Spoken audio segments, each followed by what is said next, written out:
कांग्रेस सांसद राहुल गांधी ने धमाकेदार 3 प्रेस कॉन्फ्रेंस कर वोट चोरी का बड़ा खुलासा कर दिया है, जिसके बाद पूरे देश में वोट चोर गद्दी छोड़ के नारे गूंज रहे हैं और बौखलाहट में आकर बीजेपी वोट चोरी पर उठ रहे जनता की आवाज को दबाने की कोशिश कर रही है, जिसका ताजा मामला बनारस से सामने आया है, जहां बीजेपी ने युवाओं की आवाज को दबाने की कोशिश की है। तो क्या है पूरी खबर, जानने के लिए देखिए ये रिपोर्ट। कांग्रेस सांसद राहुल गांधी के वोट चोरी पर खुलासे के बाद बीजेपी और चुनाव आयोग की दोस्ती खतरे में आ गई है।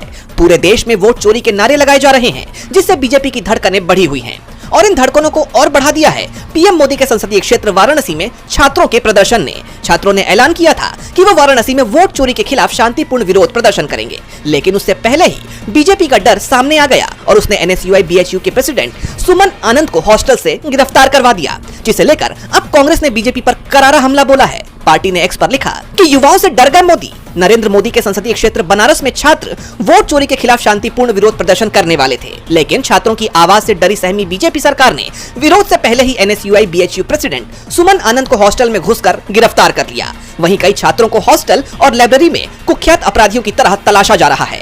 ये वोट चोरी के खिलाफ युवाओं की आवाज दबाने की एक कायरतापूर्ण और नाकाम कोशिश है। नेता विपक्ष राहुल गांधी ने पूरे देश के सामने बीजेपी की चुनाव चोरी का कच्चा चिट्ठा खोल दिया, जिससे बीजेपी बौखला उठी है और विरोध को दबाने की कोशिश में लगी है। नरेंद्र मोदी और बीजेपी याद रखें, देश जाग चुका है, उनकी वोट चोरी का खेल खत्म होने वाला है।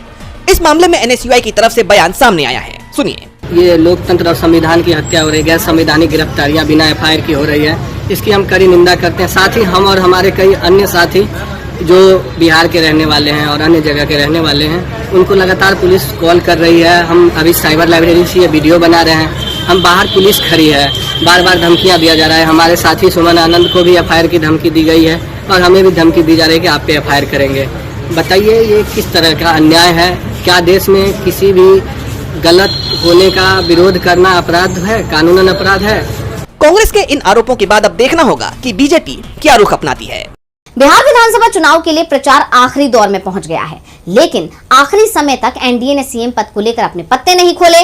पीएम मोदी ने एनडीए सरकार का दावा किया, लेकिन सीएम कौन होगा ये अपनी आखिरी सभा में भी नहीं साफ किया। तो दूसरी तरफ महागठबंधन ने तीखे हमले सरकार पर किए। देखिए रिपोर्ट। बिहार में दूसरे चरण के लिए चुनाव प्रचार अपने अंतिम दौर में पहुंच चुका है। कुछ घंटे बाद प्रचार समाप्त हो जाएगा। आखिरी चरण में विपक्ष ने तीखे हमले एनडीए सरकार पर किए। नीतीश के खिलाफ बीजेपी की प्लानिंग को बताते हुए कांग्रेस के राष्ट्रीय अध्यक्ष मल्लिकार्जुन खड़गे ने कहा कि पीएम मोदी को बड़े बड़े दावे करने की आदत है। उन्होंने लोकसभा चुनाव में 400 पार कहा था, लेकिन अपने दम पर सरकार नहीं बना सके। मोदी का असली खेल चुनाव के बाद पता चलेगा, क्योंकि एनडीए ने नीतीश कुमार को अपना सीएम चेहरा तक घोषित नहीं किया है और उन्हें अलग थलग कर दिया है।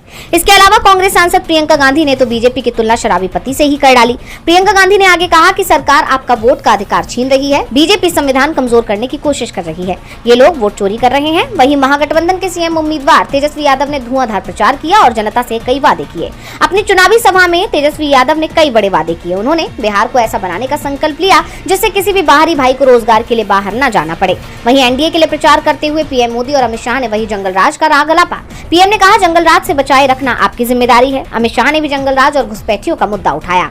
यानी कहा जा सकता है कि एनडीए के पास जनता के बीच जाकर कहने के लिए कुछ नहीं है।